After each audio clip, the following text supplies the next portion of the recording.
Hello guys and welcome back into a new brand video. In today's tutorial, I'm going to show you how to reset your Salesforce password. So make sure to watch the video to the end and follow these simple steps. So first, you will need just to go to your profile picture or your avatar icon and then go to the settings.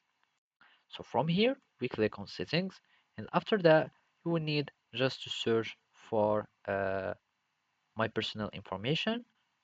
Then you will find this reset my security token, but what we want is to change the password. So simply click on change my password, and after that you will need to add your current password. And then you will need to add your new password that you would like, and of course your security question and the answer for it. You will need just to click on save, and then you will find you will need just to meet these requirements. So this is of course if you want to change your password or to reset your password while you know already your password.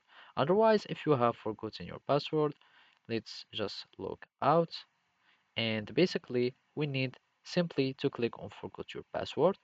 Then you add your username, you click on continue, and after that, you will receive an email in your inbox. So for the email that you have logged in or registered in Salesforce, you will receive a reactivation or reset password link. You click on that email or that link, and then you will be able to change the password as we did with our account. So it will be something similar to it, and then you will just confirm, and you will have your password that will be successfully resetted. So simply this is how you can do it. Thank you for watching and see you next time.